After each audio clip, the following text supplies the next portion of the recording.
Y el 7 Tao, atención, suerte para toda Venezuela. Comienza el juego millonario.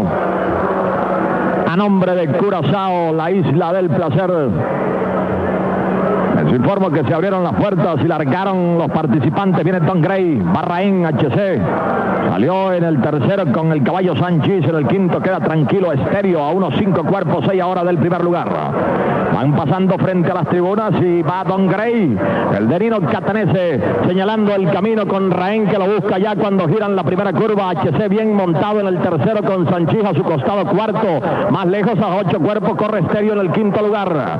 Van así al pescuezo el caballo Raén de Don Gray, que se vuelve a ir a la punta cuando van entrando en 25 segundos un quinto, los primeros 400 a la recta de enfrente de la primera válida. Don Gray en la punta, Raén en el segundo, a medio cuerpo la acompaña HC. Sanchís espera el momento en el cuarto, en el quinto corre Estéreo, acercándose Estéreo ahora 7 a 6 cuerpos del primer lugar. 800 metros han recorrido para 49 segundos 3 quintos. Don Gray no se entrega, lo busca ahora Raén por dentro, viene al tercero apurando el paso Jara con HC muy bien a su costado, no lo deja ir el caballo Sanchís en el quinto. Estéreo a 6 cuerpos cuando van así ahora a comenzar a girar la última curva. HC pasó a la punta, Sanchís, Don Gray por dentro y por fuera respectivamente cuando van ahora por la curva de la Panamericana. Sanchís dándole lucha a HC en el tercero, Don Gray. Raén regresa para el cuarto, en el quinto Estéreo en 74.2 para 1200 metros. HC no se entrega,